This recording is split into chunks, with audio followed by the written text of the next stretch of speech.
Amen. Bienvenue à la MCA. Ceux qui ne sont jamais venus au milieu de nous, nous vous souhaitons la bienvenue. Amen. Moi, je vous connaissais déjà, certainement. Alléluia. Puisque mon père vous connaissait, c'est-à-dire aujourd'hui, il savait que toi, tu allais les découvrir. Amen. Donc, vous êtes bienvenus au milieu de nous. Alors, le dimanche dernier, nous avons abordé un thème. Nous avons étudié et nous avons compris ensemble que notre vie était un projet. Dis à ton voisin, la vie est un projet. Dis-lui, ta vie est un projet. Ta vie est un projet. Alors, ceux qui n'étaient pas là, bon, j'ai un conseil à vous donner. Vous pouvez aller sur YouTube, suivre notre chaîne YouTube TV, MCEA TV. Vous pourrez réécouter ce message. Amen. Totalement gratuit. Quelqu'un me dit, pasteur, ça coûte combien? Gratuit. Alléluia.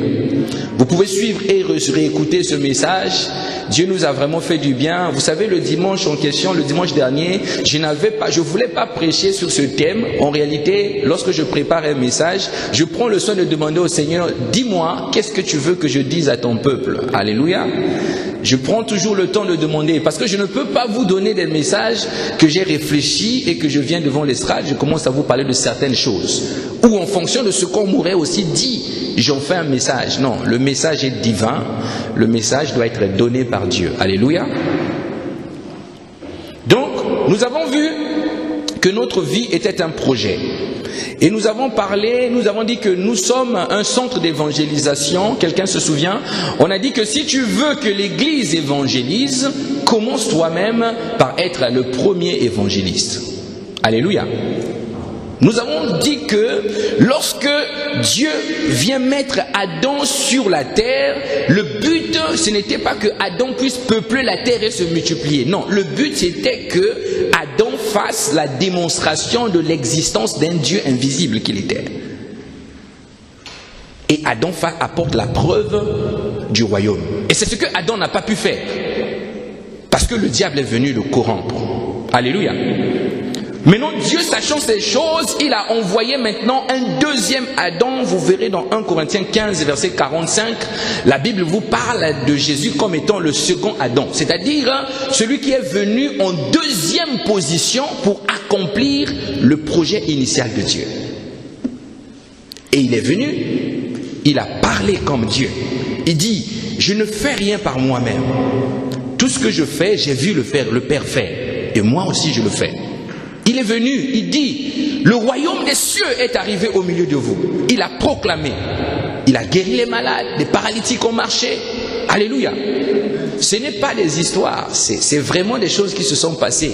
Jésus est vraiment réel, ce n'est pas des fables. Alléluia. Amen. Dis Amen bien. Dis Amen bien. Lorsque je vois comment tu dis Amen, je dis, oh, est-ce qu'il comprend ce que je dis? Mais assurément tu comprends. Alléluia. Gloire à Dieu.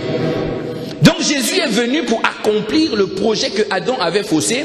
Alors qu'est-ce qu'il a fait? La Bible dit que quand Adam a commis ce péché-là, cette faute, nous étions tous en lui. Alléluia.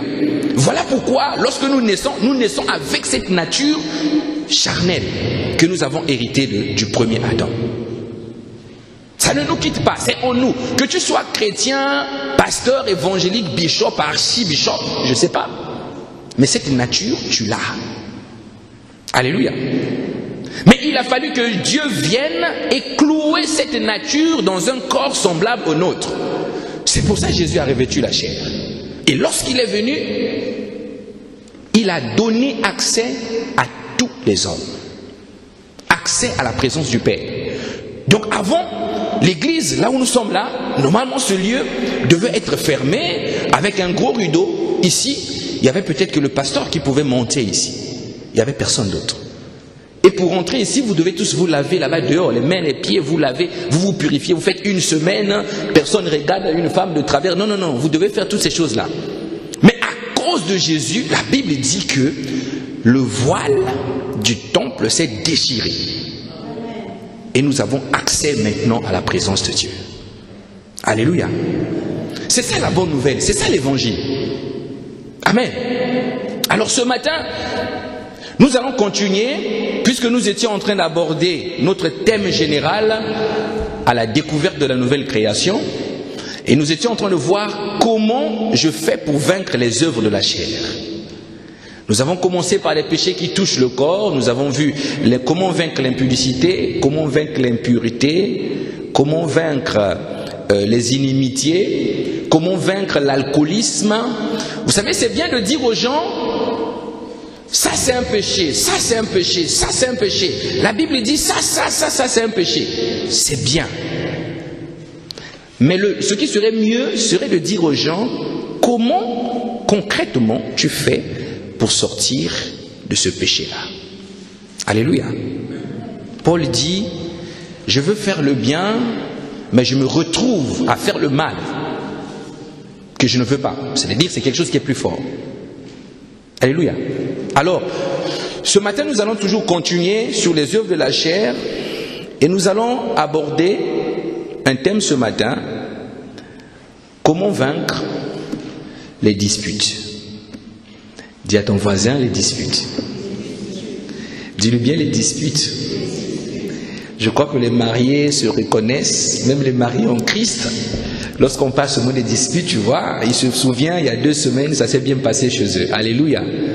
Comment on fait pour vaincre les disputes? Les disputes. Quelqu'un me dira, pasteur, il suffit de ne pas parler. Oui, mais quand tu ne parles pas, mais ça bouillonne en toi. Alléluia. Parler, ce n'est pas seulement utiliser les mots que l'homme peut comprendre. Tu peux être silencieux, parce que là où vous êtes silencieux, je vous garantis que vous êtes en train de parler. Si on lève le voile, on va entendre beaucoup de bruit ici. Mais sauf que la voix, on n'arrive pas à entendre vos voix. Mais vous n'êtes pas silencieux, vous êtes en train de parler. Amen. Comment vaincre les disputes? Pourquoi? Pourquoi les disputes? Pourquoi c'est important de vaincre les disputes? Vous savez, les disputes ont causé beaucoup de dégâts dans la société où nous sommes. Dans des familles, les sœurs qui se disputent, qui ne s'entendent pas. Dans des foyers, des couples qui se disputent. D'autres en ont fait même un travail. C'est-à-dire, la femme dort comme ça, dès qu'elle ouvre les yeux, quelque temps plus tard, si le mari est là, tant qu'ils ne se sont pas encore disputés, c'est pas bon dans la maison. Il faut qu'elle crée quelque chose. Alléluia. Donc la dimension est telle que Satan a tellement travaillé le cœur que tu te dis aujourd'hui là, il faut quand même que la maison bouge. Il y en a beaucoup qui sont dans ce cas de figure là. Beaucoup. Donc quand c'est calme, c'est comme si c'est pas bon, il faut bouger la maison. Alléluia. Les disputes. C'est quoi les disputes? Les disputes sont généralement un débat animé à un sujet donné. Ça peut être violent, ça peut être ton intérêt qui n'est pas, l'autre ne va pas dans ton sens, et que toi tu te mets à t'énerver simplement parce qu'il ne veut pas aller dans le sens où toi tu veux. Et là tu ramènes les disputes. Alléluia. Les disputes, c'est ce que Paul appelle, ou encore je dirais les Grecs appellent hérytéria. Hérytéria, ça veut dire, lorsque le grec dit hérytéria pour dire dispute, ils ne sont pas en train de dire le mot que les Français nous ont donné en termes de dispute, mais ils sont en train de dire simplement qu'il s'agit des esprits. Dis à ton voisin les esprits. Les esprits. Donc lorsque tu te disputes, ne pense pas que c'est parce que tu n'es pas d'accord. Il y a bien entendu un esprit qui vient te posséder et te faire entrer dans ce péché-là. Alléluia. Romains 2, verset 8. Romains chapitre 2, verset 8. Romains chapitre 2, verset 8. Romains 2, 8. Romains 2, 8. La Bible dit: mais l'irritation et la colère à ceux qui, par esprit de dispute, sont rebelles à la vérité et obéissent à l'injustice. Vous voyez, le mot esprit de dispute ici, c'est le même mot hérytéria, qui veut dire dispute, querelle. Alléluia. Paul parle de ça en disant l'esprit des disputes. Il parle aussi aux Philippiens pour dire l'esprit de parti. C'est-à-dire les disputes, c'est aussi ce qu'on appelle l'esprit de parti. C'est-à-dire, nous deux, on s'entend, on leur fait la guerre, on se discute avec eux. Alléluia. C'est aussi un esprit. Mais le point c'est que lorsque ces esprits-là arrivent à nous posséder, ces esprits appellent d'autres types d'esprits. Voilà pourquoi vous allez voir, il y a beaucoup d'enfants de Dieu qui sont véritablement possédés. Amen. Qui sont possédés et qui attendent la délivrance depuis des années, qui va venir, je ne sais pas de quel pasteur. Mais ce matin, je vais te dire que la vraie délivrance vient de Dieu. Amen. C'est-à-dire, l'esprit de dispute va attirer un autre type d'esprit qu'on appelle l'esprit de querelle. L'esprit de querelle va attirer l'esprit de la colère. Donc ça fait déjà 3. L'esprit de la colère va attirer la haine, l'esprit de la haine. Et l'esprit de la haine va ramener la jalousie. Et chaque esprit que tu reçois en toi va te pousser à commettre d'autres types d'actes que tu vas poser. Alléluia. Voilà pourquoi tout va commencer par une dispute. Et vous allez remarquer qu'il y a beaucoup de choses qui vont s'enchaîner. Il devient colérique, il devient aigri, il ne comprend pas, il a la haine dans son cœur, il n'arrive plus à regarder les gens. Quand il part, même au boulot, il est fâché. Mais vous pensez que c'est quoi? C'est pas parce qu'il a parlé à la maison avec sa femme ou parce qu'il s'est disputé? Non, non, non, c'est simplement parce qu'il y a des esprits qui sont venus et l'ont possédé et l'ont poussé à faire certaines choses que lui, il ne voudra pas faire. Amen. Voilà pourquoi Paul dit à Timothée, il dit à Timothée, Timothée mon fils, repousse les esprits de discussion, repousse des discussions folles. C'est-à-dire, il dit Timothée, ne rentre pas dans les histoires de discussion. Parce que Timothée, c'était un jeune pasteur. Donc Paul lui parle, il lui dit, Timothée, il faut éviter les discussions qui ne construisent pas, qui n'avancent pas l'œuvre de Dieu. Parce que Paul savait que, assurément, si Timothée se mêlait à ça, Timothée devait tomber dans des querelles. Alors, nous voulons tous quitter les querelles, les disputes et toutes ces choses. Mais la question est, comment nous faisons? Ou d'où viennent ces querelles-là? Pourquoi je ne peux pas me taire? Ou quelqu'un va commencer, tu vois, l'autre est en train de parler, toi tu es assis, et lâche les paroles. Toi tu écoutes, ça rentre. Tu ne parles pas. Donc toi tu es en train de dire oui, je vais éviter de ne pas aller dans son sens, je vais éviter. Tu fais ça. À un moment, à l'occasion de rien, bon, depuis tout à l'heure je ne parle pas, ce n'est pas parce que je suis con. Et là tu penses que c'est un moyen pour toi de lui mettre stop. Mais tu ne comprends pas que là tu es rentré dans le jeu au fait. Depuis tout à l'heure je t'écoute. C'est pas parce que je suis con. Non. Là, l'âme commence à parler. Alléluia.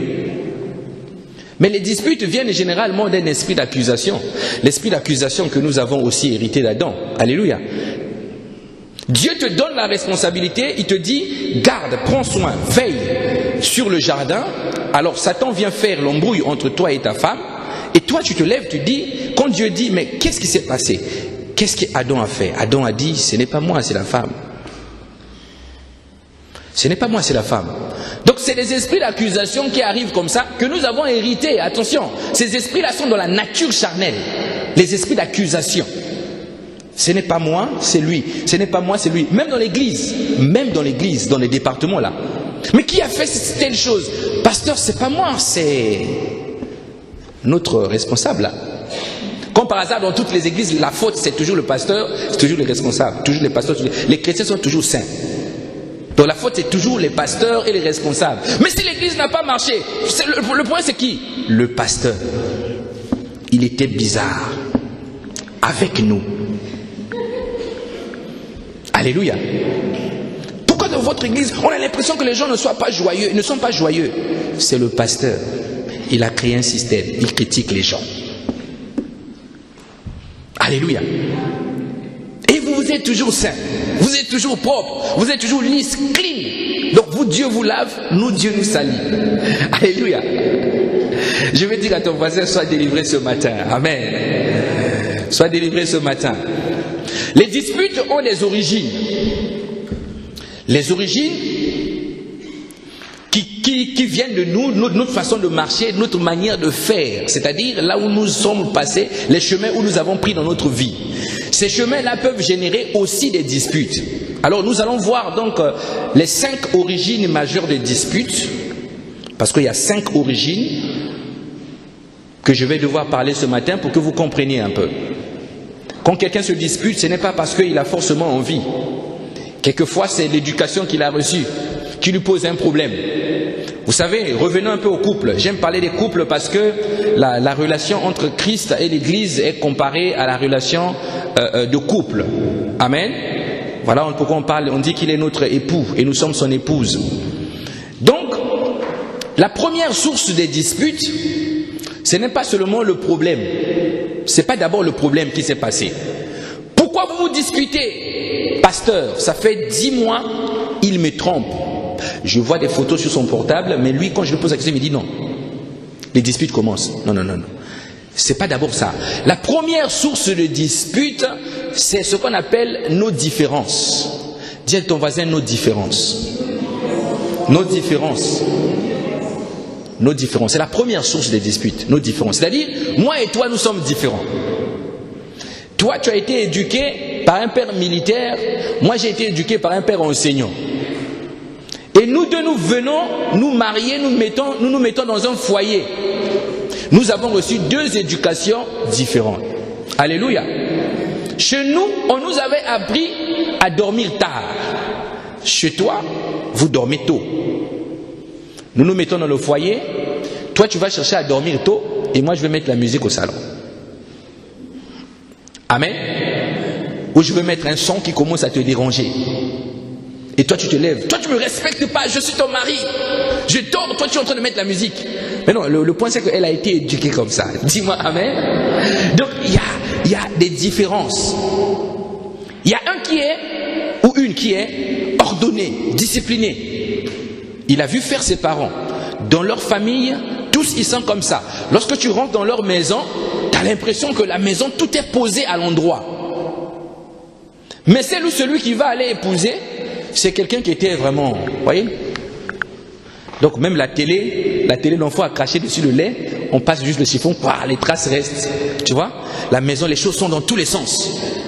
Et toi, tu es tellement ordonné, tellement rigoureux, tellement propre, comme disent les jeunes, swag. Alléluia. Dis-moi amen. Et lorsque tu vois ça, ça commence à te faire tourner la tête. Mais tu ne comprends pas que lui, il a été éduqué comme ça. Amen. Tu vas te battre, tu lui dis, je vais ranger la maison, je vais ranger son placard. Lorsque tu ranges son placard, mais lui il revient, il fouille toujours comme ça. Donc, l'une des sources des disputes, c'est aussi nos différences. Ce n'est pas forcément le problème. Nos différences génèrent beaucoup de problèmes. Amen. Il y a des hommes qui ont grandi ou des femmes qui ont grandi avec leurs parents. Ils n'ont jamais vu leurs parents se disputer un jour. Et il y en a qui ont eu des parents qui parlent doucement. C'est-à-dire sa mère, lorsqu'elle parle, c'est une femme qui parle toujours doucement. Le père, quand il parle doucement. Ils ont appris ça. Maintenant, toi, tu viens, tu n'as pas choisi. Voilà pourquoi les fiançailles, c'est bien. Dis à ton voisin les fiançailles. Dis-lui bien les fiançailles. C'est important les fiançailles. Les fiançailles te permettent de découvrir la personne avec qui tu peux te mettre. Bien aimé. Voilà pourquoi tu vas aller épouser la fille ou le fils d'un démon. C'est-à-dire le père était king boxing. Il y a des tatouages ici partout. Tu épouses sa fille et tu crois avoir la paix à la maison. Là il faut intercéder. Donc les parents sont doux, les parents sont douces. Et l'enfant a grandi comme ça. Et tu viens épouser la fille d'une journaliste. Comment vous allez faire? Chez eux, tout le monde parle. Moins de choses. Les lèvres ont même déjà changé de forme. Les lèvres sont devenues alignées comme ça, à force de parler. Et toi, tu es calme, tu es posé, tu viens épouser quelqu'un qui va enflammer la maison tous les jours avec le bruit. Lorsque tu ne parles pas, tu vois, elle ou lui, il va prendre son téléphone. Il va commencer à chercher des sources de parlement. Il va prendre son téléphone. Ah, tu sais, lui. Oh, lui aussi m'énerve. Lui, vraiment, il est bizarre. Tu as vu le culte d'aujourd'hui? Oh, le culte, tu vois le pasteur. Mais le frère est tel. Oh, lui, il parle. Laisse, je le connais. Il parle. Et il déverse beaucoup de péchés par sa bouche. Et l'homme est à la maison. Il est calme. Il entend. Un moment, comme il est dans la douceur, il va dire, est-ce que tu peux arrêter, chérie? Qu'est-ce que j'ai fait? Quoi? Qu'est-ce que j'ai fait? J'ai juste dit d'arrêter. Mais à quoi? Tu vas me faire quoi? Tu vois? C'est le caractère. Vous êtes différents. Mais normalement, la différence ne devait pas poser un problème. Nous devrions bénir le Seigneur pour nos différences. Parce que lorsque tu épouses une femme qui parle beaucoup et que toi tu ne parles pas, ça se trouve le jour où un huissier va te téléphoner, c'est elle qui va parler. Dis-moi amen. Là tu vas lui dire chérie parle. Alléluia. Je te garantis, même si tu lui dis pas chérie parle, c'est lui qui va te dire laisse-moi lui parler. Parce que c'est en elle. Donc les différences peuvent être une source de grâce. Mais lorsque tu n'as pas réalisé que l'autre est différent de toi, tu vas en faire un problème. Vos différences vont commencer à créer des problèmes. Amen. Bon, j'avoue que aussi, vous comprenez, les hommes n'aiment pas les femmes qui parlent beaucoup. Un homme n'aime pas une femme qui parle beaucoup. C'est-à-dire, depuis que tu l'as connue, elle t'a tellement raconté beaucoup d'histoires qui se passaient dans leur famille. Dans la vie de ses sœurs, tu connais déjà tout ce qui s'est passé. Son père, tu connais tout. Sa mère, tu connais tout. Les histoires des grands-parents. Et tu as déjà tout raconté, tout sorti. Tout. Tu connais même qu'un jour, son père avait eu un problème avec son grand-père. Toi, tu es déjà au courant de ça. Tellement elle parle, elle n'a pas de secret. Et tu as déjà tout dit. Comme elle doit parler et que les histoires sont finies, comment elle va faire? Elle va chercher d'autres sources d'histoire. Et c'est là que ça engendre le péché. Et c'est là que ça engendre la colère, le déshonneur. Parce que pour un homme, imaginez-vous, il y a beaucoup de sœurs parmi nous. Hein. Moi j'ai vu des sœurs où on est venu, un gars est rentré. Je suis venu te parler au sujet de ta femme. Qu'est-ce que ma femme a fait? Oui, regarde ce que ta femme est en train de dire chez tout le monde à mon sujet. Mais pourquoi tu fais ça? Alléluia. Pourquoi tu fais ça? Au lieu de donner l'explication, elle continue sur son rythme, en fait. Ce n'est pas parce qu'elle ne veut pas parler, c'est parce que c'est un truc qui est en elle. Elle pense que c'est normal. Et là, en sortant de là, quelquefois celui qui est venu parler va laisser un divorce derrière. Parce que le mari ne va pas supporter ça. Les disputes vont chauffer à la maison.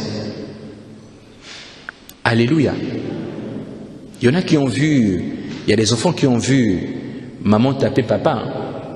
Tellement elle parle beaucoup, papa est tellement intimidé que papa a oublié qu'il était plus fort. Les disputes ont chauffé, maman a commencé à piétiner. Bien aimé, si tu tapes ton mari, tu es maudite.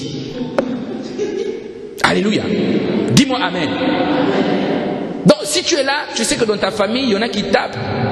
Il faut commencer à dire, il faut arrêter de taper les gens. Alléluia. Tu ne tapes pas ton chef. Amen. Donc les disputes peuvent venir de nos différences. Les différences, tu ne peux pas les fuir. Voilà pourquoi j'ai parlé des fiançailles. Si tu veux te marier, prends le soin de connaître la personne. Les jeunes, prenez le soin de vous connaître. Parce que lorsque vous allez dire seulement, pasteur, on vient de la mairie, béni. Dès qu'on met la main comme ça, bam! Si c'est une querelleuse, tu la prends, c'est fini. Hein? La Bible dit que personne ne sait pas ce que Dieu a uni. C'est fini. Là, toi, tu vas mourir avec lui. Chaque jour, tu n'auras plus besoin de la radio, je te garantis. Elle va te donner les informations. Elle va te parler du président. Ah, le président qu'il ne connaît même pas. Il a vu seulement à la télé. Oh, lui, sa femme là, quand tu vois, tu sens que lui, mais même le président là, regarde comment il regarde. Tu sens que lui là, vraiment, c'est le genre de homme. Alléluia. Et ça, c'est des choses qui entraînent la colère dans le cœur du mari. Les disputes peuvent venir aussi de notre passé. Notre passé. Dans quel milieu nous avons évolué? Quelle était pour nous la conception de la vie? Il y a des gens qui ont été élevés dans la grandeur. C'est-à-dire, c'est quelqu'un, dans leur famille, il y a beaucoup de ceux que le monde appelle les grands hommes. C'est-à-dire, ils sont habitués à être reçus dans les palais, reçus dans les cérémonies, mais vraiment d'une dimension élevée. Deux fois, il y en a qui fréquentent même des chefs de l'État. Ils ont grandi dans ce milieu-là. Bon, toi, tu as grandi dans un autre milieu. Tu vois? Quand je dis un autre milieu, vous comprenez déjà de quoi je parle. Alléluia. C'est-à-dire chez toi où si les gens se disputent dans la rue, toi tu sors la tête, tu es en train de regarder comme ça, tout ce qui se passe. Et dans les fêtes chez toi, les fêtes où tout le monde est en train de pousser tout le monde, il n'y a pas d'ordre. Mais lui, il a grandi dans un certain milieu, il a une certaine vision de la vie, ou elle a eu une certaine vision de la vie. Amen. Tu épouses une femme comme ça, ou un homme comme ça qui est éduqué de cette façon, tu l'emmènes dans ta maison, tu vas remarquer que vos écarts de comportement vont commencer à créer un problème. Ce n'est pas à cause de lui, mais c'est le passé, ce qu'il a eu à vivre. Amen. Il a vécu certaines choses qui lui permettent de vivre d'une certaine manière. C'est-à-dire, chez lui, le papa lui a appris que tu dois manger avec ta fourchette. Chez toi, on t'a appris ça, on t'a appris ça. Donc même quand tu es à table, toi, ta fourchette, c'est 2 doigts, 3 doigts, 4 doigts. Tu appuies. Voilà. Et vous êtes assis. Je parle à quelqu'un ce matin. Si je te parle, dis-moi Amen. Bon, on comprend que tu peux manger. Mais qui t'a dit que ça soit foutou, foufou, foufou, foutou, ça ne peut pas se manger avec la fourchette. Lui, on l'a appris la fourchette. Toi, on t'a appris la fourchette naturelle. Vous vous retrouvez à table avec 2 personnes différentes, unies, vous devenez une seule chair, mais chacun de vous a sa fourchette, qui vient du passé, de l'éducation que tu as reçue. C'est-à-dire, toi tu vas manger à table comme ça, elle est là à côté de toi, elle utilise aussi sa fourchette. Tu as beau parler, chérie, fais un peu un effort. Fais un effort. Ah, tu vois, même l'éducation. Ah. Là, il n'a pas parlé. Ah. Laisse-moi, je suis chez moi. Et un jour, vous allez être invité dans une soirée où lui vient, il repasse bien le costume, il vient, on sait que c'est un gars qui est digne d'honneur. Toi, tu l'accompagnes, vous venez, on met les couverts à table. Toi, tu vas sortir ta fourchette. Rassure-toi, tu vas commencer avec le couteau. Tu vas forcer, tu vas voir que il y a un peu du mal à partir. Parce que dans ton passé, tu n'as pas vécu comme ça tout le temps. Et là, toi, en public, tu vas déshonorer cet homme ou cette femme. Parce qu'il n'y a pas que les femmes, il y a aussi les hommes. Hein. Ah oui, il mange, il appuie, même le pain, il cherche où appuyer. Et quelquefois, il appuie, les doigts ne sont pas lavés, mais lui, il appuie. Alléluia. Et quand vous finissez la fête, juste à la porte de la fête, les disputes commencent. Tu sais, chérie, ce que tu as fait là, c'est pas bien. Pourquoi tu peux pas faire ça à la maison seulement? Ah, laisse-moi. Mais non, quoi? Pourquoi nous inviter? Pourquoi tu m'as emmené? Si tu veux pas, divorce. Alléluia. Mais ça, c'est dû au passé. Notre passé peut être une source de querelle. Amen.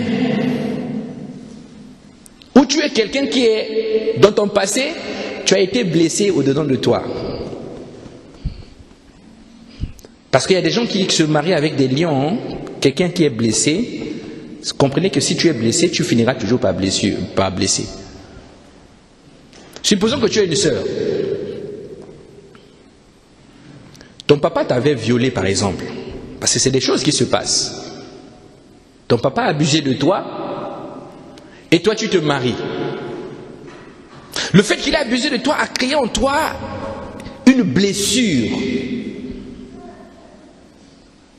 Et depuis ce jour-là, lorsqu'un homme t'approche, juste tu es énervé. Mais comme tu es une femme, il faut bien te marier un jour. Tu te maries, Tu rentres dans le foyer, et quand tu dors, rares sont les nuits où tu regardes ton mari, tu lui tournes le dos. Lui croit que toi tu l'aimes pas, mais c'est quelquefois cette blessure-là qui continue. Et avec ça, tu peux être capable d'enflammer ta maison.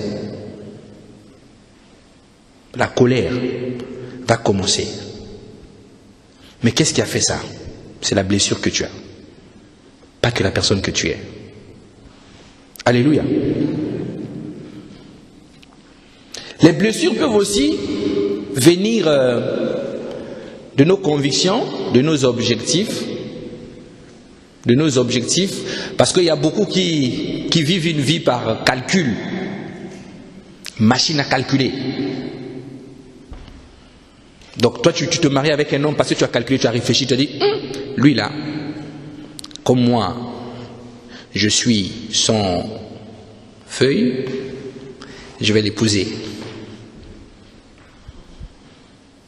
Alléluia. Surtout nous les Africains, il y a beaucoup de choses comme ça. Calcul.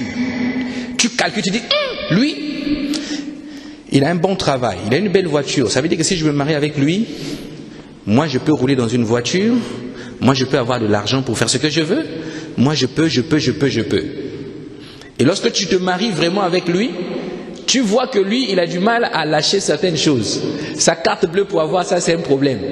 Et là, les objectifs sont foirés, et là, ça commence à devenir compliqué. Dis-moi Amen. Dis Amen bien. Ou tu te dis, bon, écoutez, comme je disais tout à l'heure, tu n'as pas de feuilles. Je vais me marier avec lui, comme ça, lui va me donner les feuilles.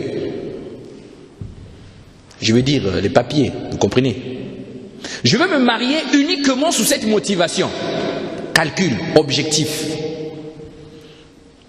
Tu te maries, et lui aussi il a réfléchi, il a compris que c'est pour ça que toi tu t'es marié à lui. Et tu lui dis, donne-moi ta pièce d'identité, je vais aller en préfecture.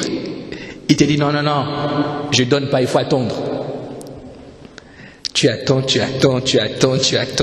Toi tu l'aimes, mais continue à l'aimer, il n'a pas changé, il est toujours là. Lui il a bloqué sa pièce d'identité. Tu attends, il n'y a rien. Ou d'autres se disent, bon, je vais désobéir à Dieu pour être rassuré que j'aurai des papiers. Lui, il est français là, je lui fais un enfant. Mon ami, tu arrives comme ça, vous cherchez l'enfant ne vient pas. Tu calcules là, ça ne vient pas. Tu tournes là, ça ne vient pas. Tu vas voir le médecin traitant, il regarde les trompes, il regarde, il dit, il n'y a rien. Mais toi, tu veux seulement l'enfant parce qu'il y a un calcul derrière. Tu as un objectif. Et un jour, attends-toi à ce que tu viennes devant lui, tu vas commencer à l'accuser d'infertilité, alors que quelquefois il n'est pas infertile. Mais c'est ton calcul qui va te poser des problèmes. Alléluia. Donc il y a beaucoup de situations de la vie qui peuvent être vraiment des sources de disputes. Il y en a beaucoup.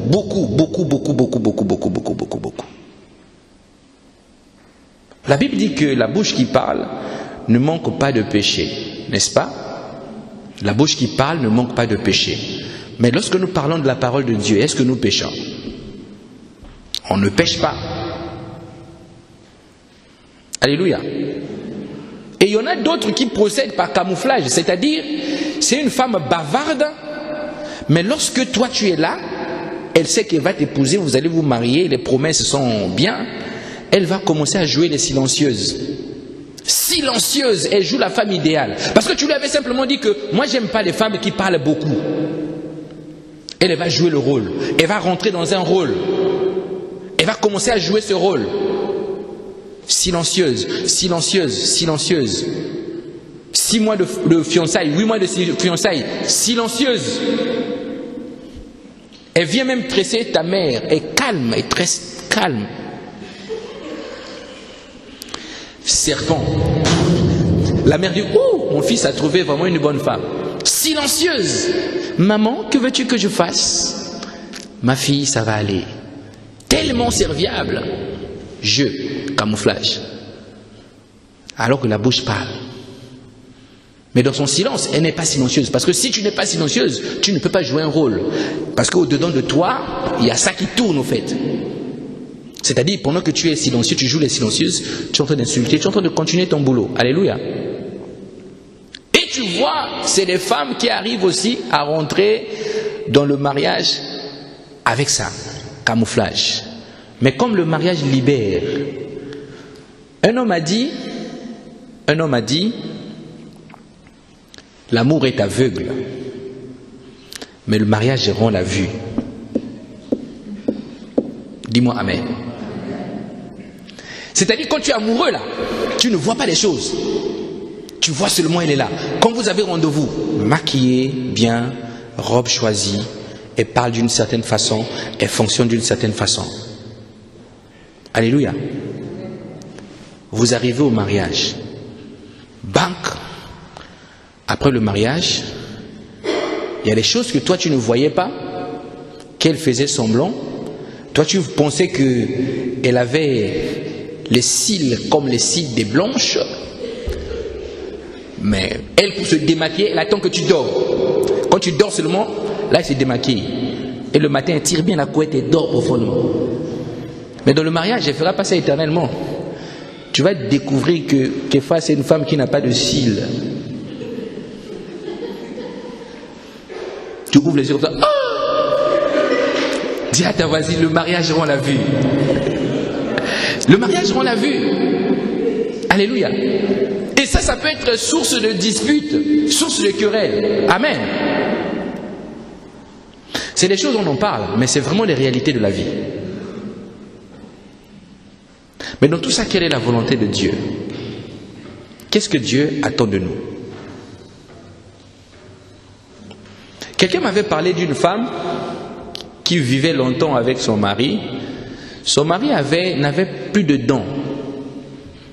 Le gars avait un appareil. Donc on a mis en haut, on a mis en bas, des dents artificielles, donc les gencives étaient plats.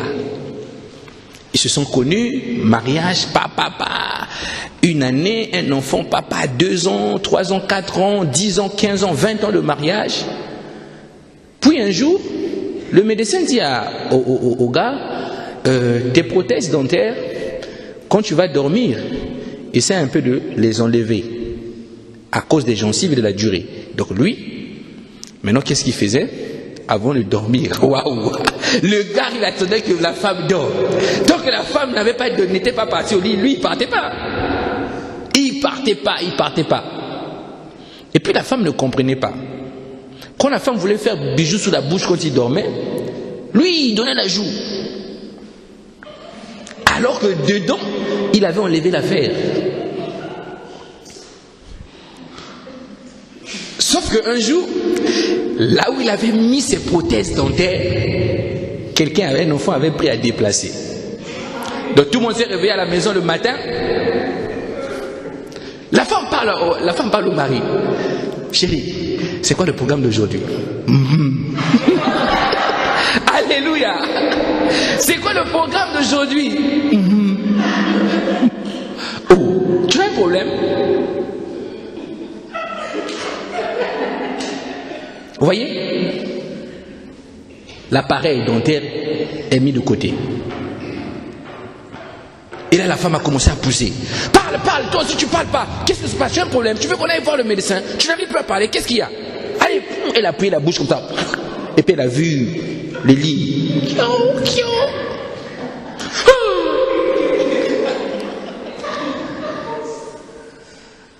Dispute. Tu m'as trompé depuis ces années, tu m'as menti, donc tu étais comme ça. Ah bon, donc tu as aimé ses dons ou c'est lui que tu as aimé? Les disputes ont commencé à la maison. Tu m'as menti. Oui, quand j'étais jeune, j'avais eu un problème, j'avais fait un accident, on m'avait mis un appareil et moi je ne voulais pas que tu saches cela. Pourquoi tu m'as pas dit? Dans la tête de la femme, s'est dit, certainement si tu m'avais dit, je ne serais pas peut-être marié avec toi. Et là, les disputes commencent à la maison. Tu peux avoir des attentes, mais est-ce que ce que tu attends est forcément réaliste? Tu attends qu'un homme te rende heureux ou heureuse. Toi tu travailles, lui il travaille, toi tu veux que lui te rende heureuse. Avec ses 800 €, toi et tes 4000 €, tu attends que lui te rende heureuse. Et quand il te dit que non, moi je ne gagne pas assez, c'est compliqué, toi tu vas commencer à crier, à enflammer la maison à cause de ça. Parce que tu t'es dit, moi dans ma vie, mon argent, je vais essayer d'utiliser ça pour faire autre chose et on va vivre avec son argent. Et ça c'est la mentalité qu'il faut renouveler. Alléluia. Et c'est des choses qui cassent des foyers, Les disputes aussi peuvent venir de la 5e source qu'on appelle l'égoïsme. Dis à ton voisin l'égoïsme. L'égoïsme. C'est-à-dire quelqu'un qui ne pense qu'à lui. Il ne voit que lui. Il ne parle que de lui. Le foyer c'est qui? C'est lui. Les enfants c'est qui? C'est lui. La maison c'est qui? C'est lui. Il est au centre de tout. L'égoïsme. Les femmes n'aiment pas les hommes égoïstes. Il y a des hommes qui sont très égoïstes. Dis-moi amen. Là ça commence à bouger. Les hommes qui sont très égoïstes à tel point que pour donner même 1 € à sa femme, il faut que la femme intercède.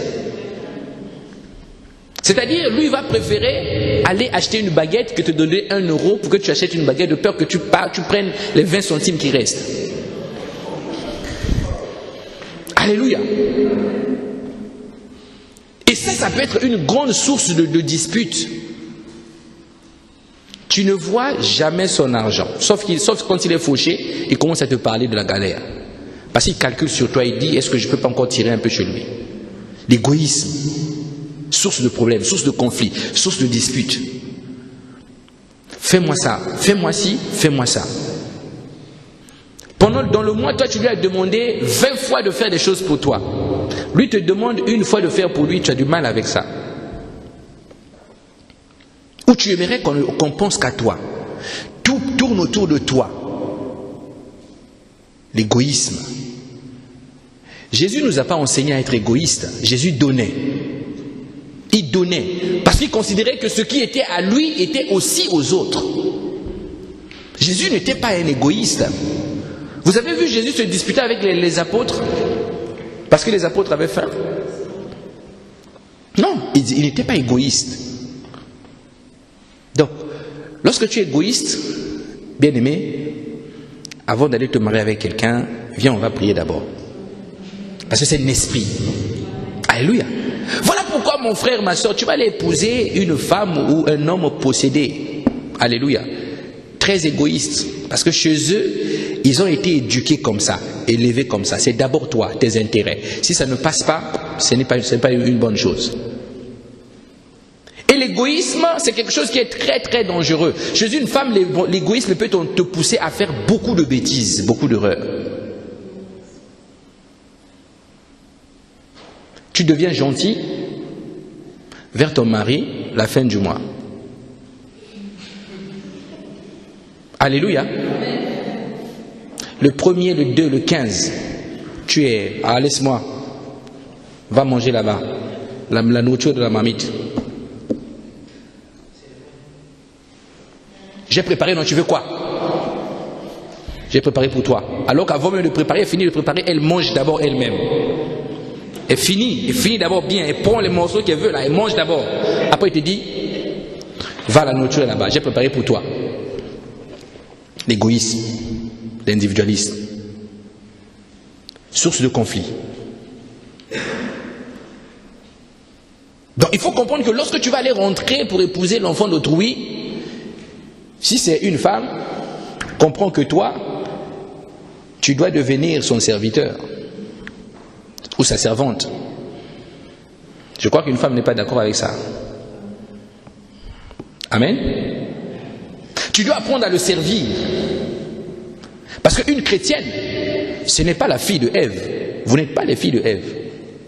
La Bible dit que les chrétiennes sont les filles d'une femme qu'on appelle Sarah, n'est-ce pas? La Bible dit, Sarah appelait son mari mon Seigneur. Est-ce qu'il y a une femme mariée aujourd'hui qui peut appeler son mari mon Seigneur? D'autres, la tendresse a même fui depuis des années. Tu entends ce mot? Brice. Même pas Brice. La tendresse a fui. Tu dis, mais vraiment, cette femme-là, je ne comprends pas. Est-ce qu'on n'est pas deux hommes dans cette maison? Alléluia. Donc quand il appelle, tu sens que même dans sa façon d'appeler son mari, il y a un déshonneur. Brice.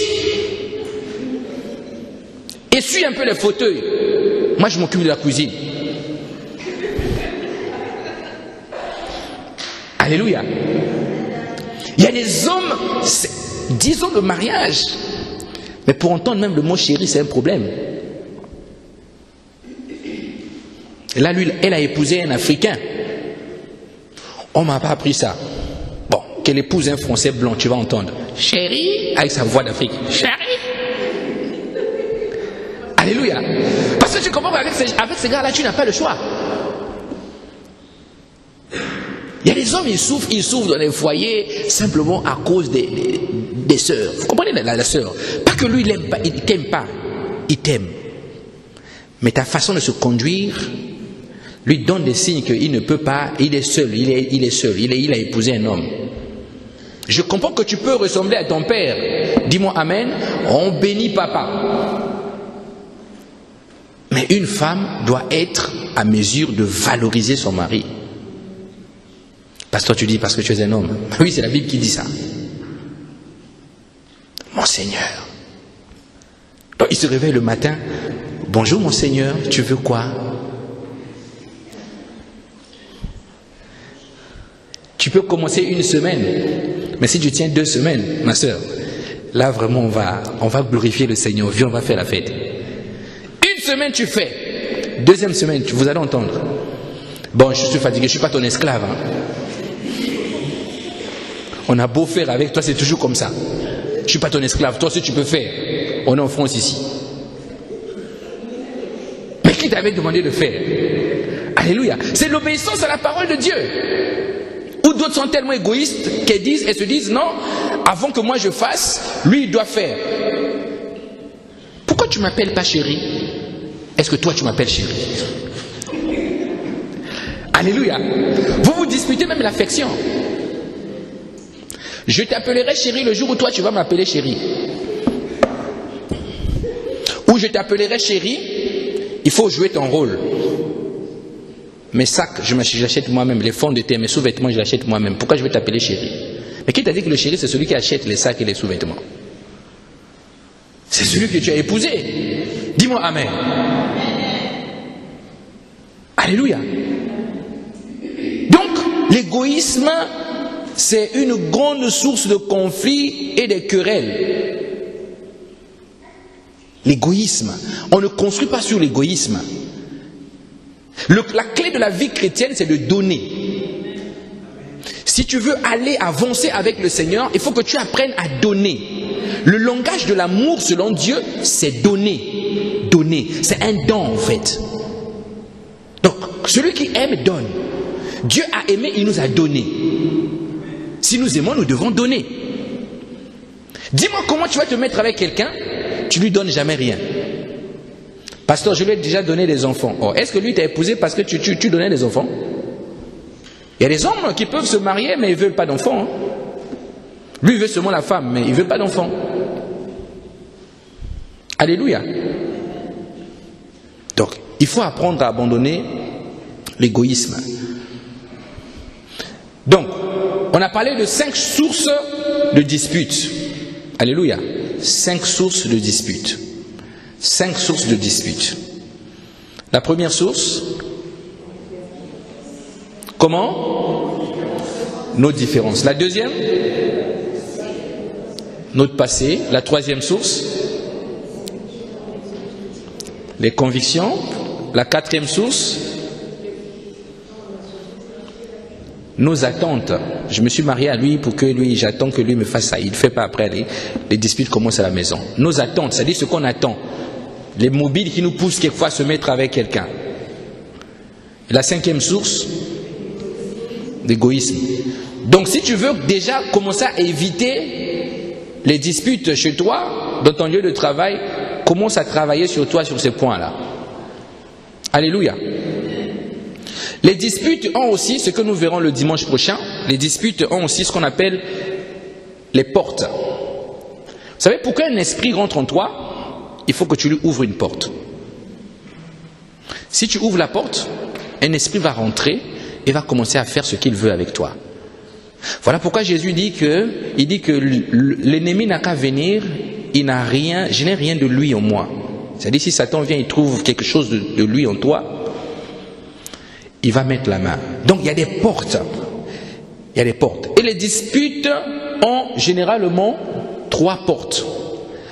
Ces 3 portes-là, si tu apprends à les fermer, je peux te garantir que tu seras délivré des esprits de dispute. On n'aura même pas besoin de te délivrer parce que ça ne sera pas en toi. 3 portes. La première porte, c'est ce qu'on appelle la porte de la bouche. C'est à ton voisin la bouche. La deuxième porte, c'est la porte de notre orgueil.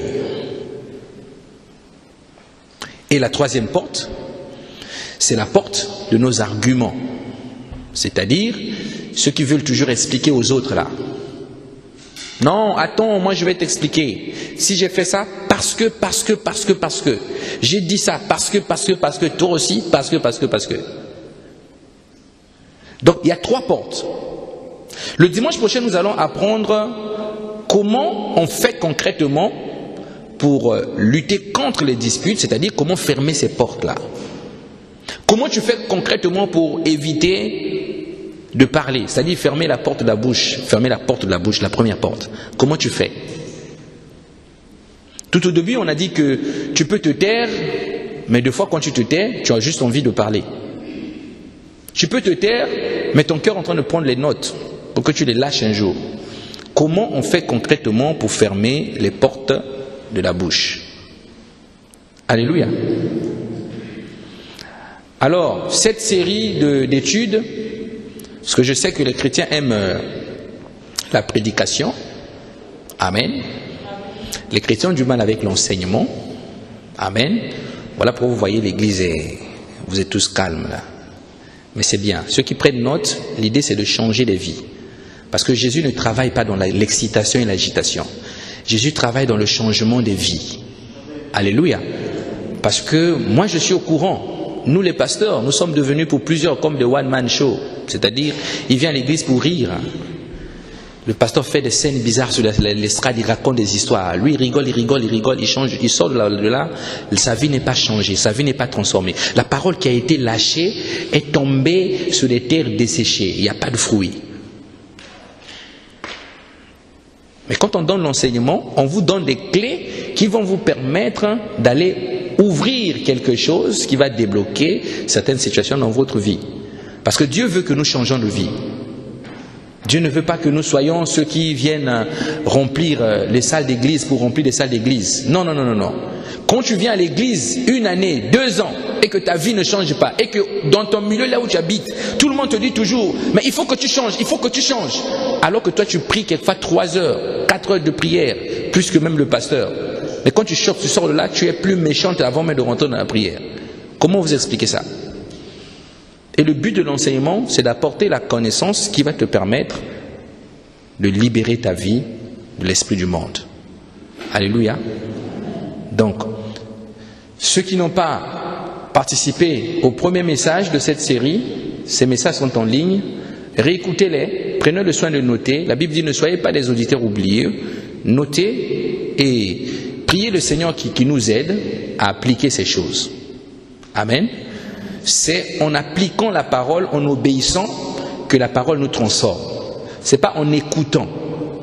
Écouter c'est bien, mais pratiquer c'est mieux. Parce que nous voulons une église transformée. Une église où lorsqu'on vous voit, on dit waouh, là vraiment on sent que le gars est devenu chrétien. C'est ça que le monde attend. La Bible dit que la création attend la manifestation des fils de Dieu.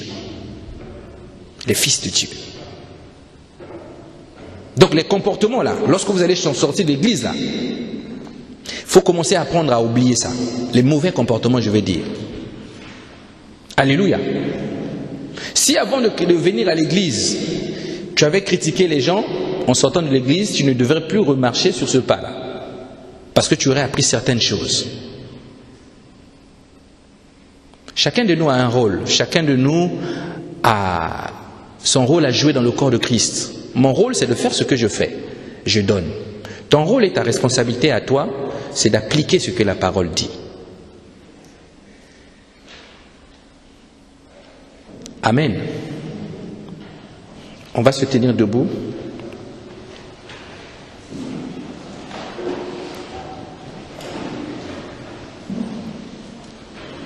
Je vais inviter le groupe de louanges.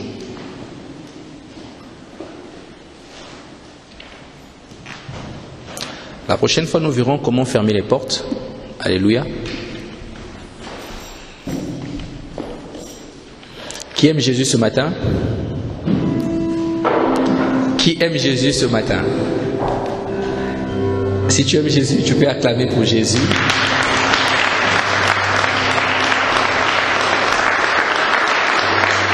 Alléluia. Si ta vie appartient à Jésus, tu peux acclamer pour Jésus. Oh, quelqu'un me dit, pasteur, mais j'ai trop péché la semaine, comment je fais? Acclame seulement, acclame seulement. Alléluia. Amen.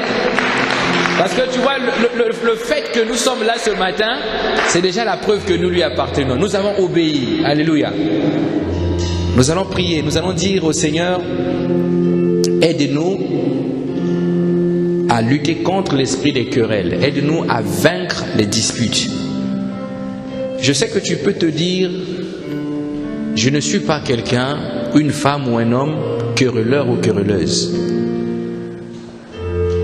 Mais regarde bien au-dedans de toi, examine tes voies et tu comprendras que les 5 sources des querelles ne peuvent pas passer à côté de toi, ou tu ne peux pas passer outre ces 5 sources. Nous nous querellons, nous nous disputons d'une manière ou d'une autre. Alors ce matin, c'est l'occasion de dire au Seigneur, aide-moi à sortir des esprits de dispute. Alléluia. Tu es saint, saint, saint. Alléluia.